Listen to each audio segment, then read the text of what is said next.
അഭിവന്ദ്യരായ എല്ലാ ഗുരുജനങ്ങൾക്കും എൻ്റെ വിനീതമായ നമസ്കാരം. ശ്രീമദ് ഭഗവത്ഗീത ക്ലാസ്സിലേക്ക് ഏവർക്കും സ്വാഗതം. ഭഗവത്ഗീതയുടെ ധ്യാനമാണ് നാം ചർച്ച ചെയ്തുകൊണ്ടിരുന്നത്. അതിൽ 6 ശ്ലോകങ്ങൾ കഴിഞ്ഞിരുന്നു. ഇന്ന് 7ാമത്തെ ശ്ലോകം തുടങ്ങുകയാണ്. തുടങ്ങട്ടെ. ഓം നമോ ഭഗവതേ വാസുദേവായ. ഓം ശ്രീകൃഷ്ണ പരമാത്മനേ നമഃ.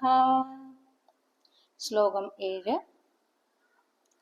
പരാശര്യവച സരോജമമലം ഗീതാർത്ഥഗന്ധോത്കടം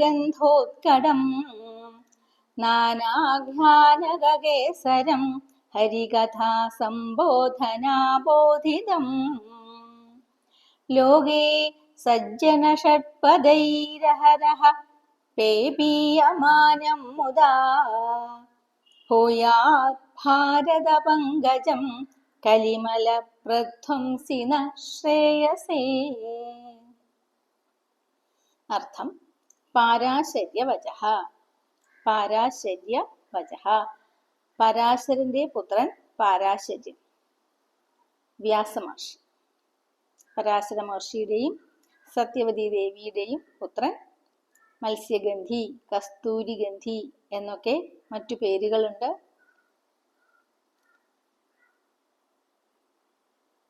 വേദങ്ങളെ വ്യസിച്ചതുകൊണ്ട്, ക്രോഡീകരിച്ച് നിർമ്മിച്ചതുകൊണ്ട് വേദവ്യാസൻ എന്നു പേര്.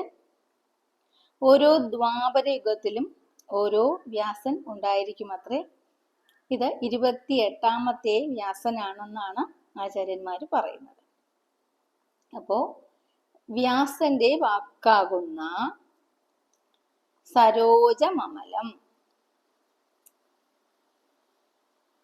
ഭാരത പങ്കജം, അതായത് മഹാഭാരതമാകുന്ന താമരപ്പൂവ്,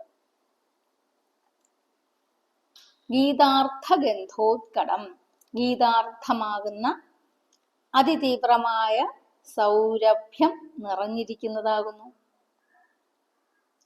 നാനാഖ്യാനക കേസരം, പല ഉപകഥകൾ ചേർന്നതാണ് ഇതിന്റെ അല്ലികള്. ഹരികഥാ സംബോധനാബോധിതം, ഹരികഥയുടെ പ്രസരമേറ്റിട്ടാണ് ഇത് വിടർന്നിരിക്കുന്നത്. ലോകേ, ലോകത്തില്, സജ്ജന ഷഡ്പദൈഹി, സജ്ജനങ്ങളാകുന്ന ഷഡ്പദങ്ങളാൽ, അതായത് വണ്ടുകളാൽ, മുദാ അഹരഹ പേപീയമാനം, വളരെ സന്തോഷത്തോടുകൂടി നിത്യവും പാനം ചെയ്യപ്പെടുന്നു. ആരാണ് പാനം ചെയ്യുന്നത്? സജ്ജനങ്ങൾ. ആരാ സജ്ജനം? സത്തിനെ പ്രാപിക്കുവാൻ ശ്രമിക്കുന്നവനാരോ അവൻ സജ്ജനം. എന്താണ് സത്ത്? ത്രികാലേ അഭിതിഷ്ഠതി ഇതി സത്ത്. എല്ലാ കാലത്തും മാറ്റമില്ലാതെ യാതൊന്നാണോ ഇവിടെയുള്ളത് അത് സത്ത്. യഥോവ ഇമാനി ഭൂതാനി ജായന്തേ എന്നാണ്. ഏതൊന്നിൽ നിന്നാണ് ഈ കാണാകുന്നതെല്ലാം ഉണ്ടായിരിക്കുന്നത്? ഏനാ ജാതാനി ജീവന്തി, ഏതൊന്നിലാണ് ഈ ഉണ്ടായതെല്ലാം നിലനിൽക്കുന്നത്? ഏതിലേക്കാണ് പോയി മറയുന്നത്? അത് സത്ത്. ഉണ്ടാകുന്നതെല്ലാം അസത്ത്, അത് നശ്വരങ്ങളാണ്. അപ്പോ ആ സത്തിനെ പ്രാപിക്കണം എന്ന് ആഗ്രഹിക്കുന്നവനാരോ അവൻ സജ്ജനം. അങ്ങനെയുള്ള സജ്ജനങ്ങളാകുന്ന വണ്ടുകൾ ഇതിലെ മധു പാനം ചെയ്യുന്നു. കലിമല പ്രധ്വംസി, അപ്രകാരമുള്ള കലിദോഷനാശിനിയായ ഇത് നഹ ശ്രേയസേ ഭൂയാത്, ഈ ഭാരത ഇതിഹാസം എന്ന ഈ താമരപ്പൂ 1,00,000 ശ്ലോകങ്ങളുള്ള മഹാഭാരതത്തില് 700 ശ്ലോകങ്ങളുള്ള ഭഗവത്ഗീത, ഇത് നമ്മുടെ ശ്രേയസ്സിനായിക്കൊണ്ട് ഭവിക്കട്ടെ.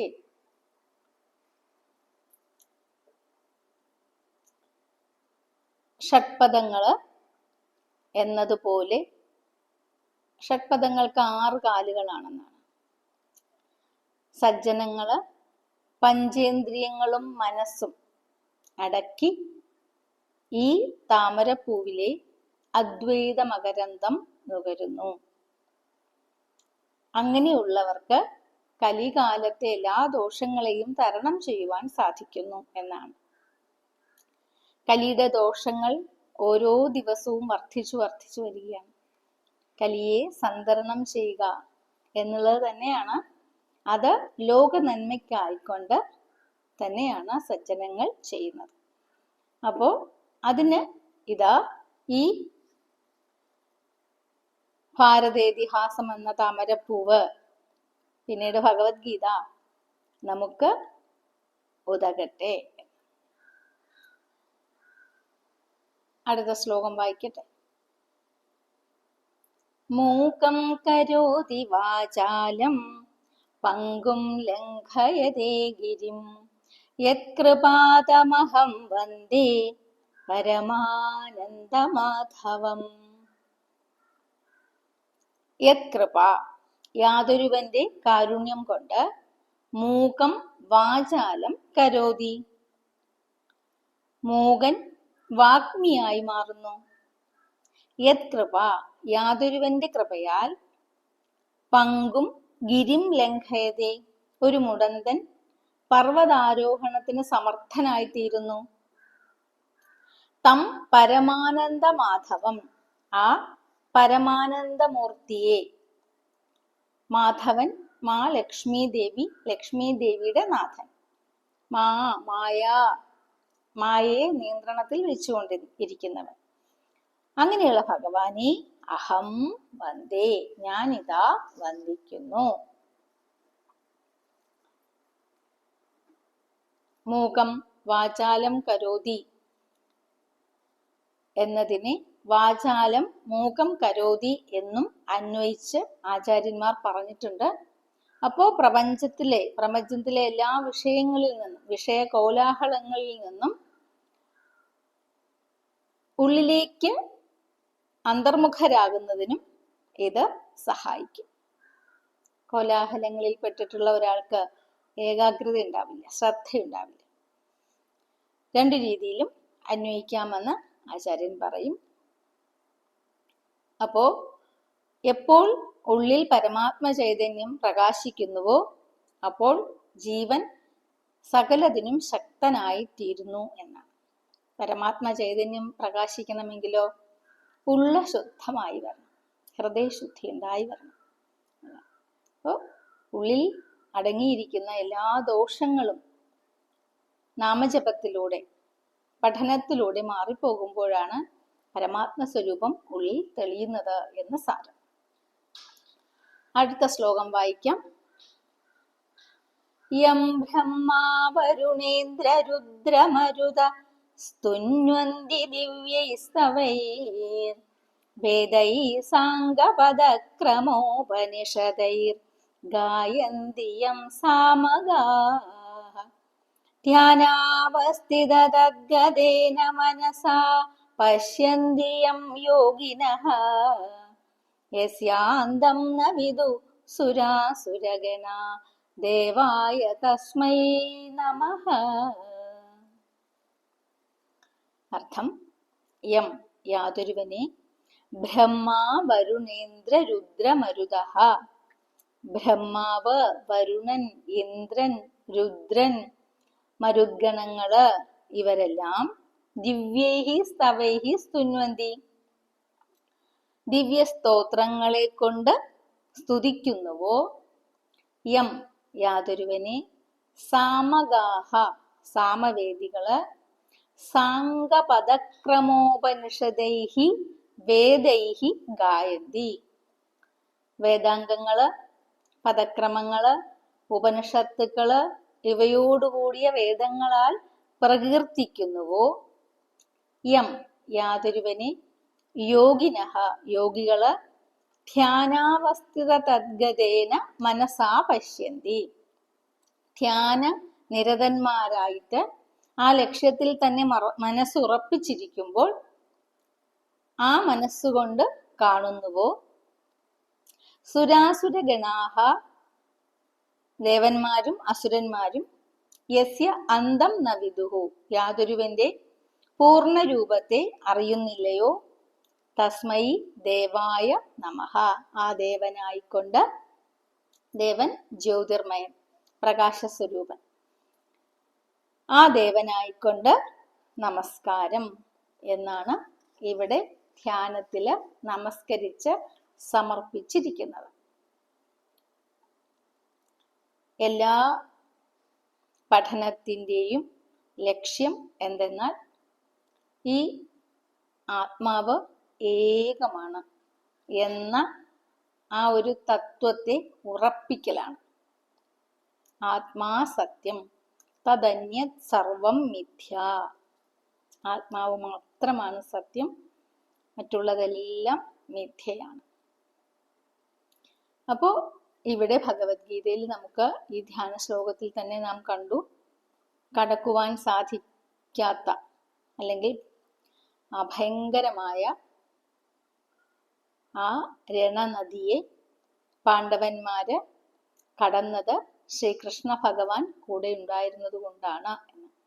നാം വർണ്ണിക്കുവാൻ പോകുന്ന ഈ ഭഗവത്ഗീത നമ്മുടെ ജീവിത യുദ്ധത്തെ ഒരുപക്ഷെ പ്രതിനിധീകരിക്കുന്നുണ്ട്.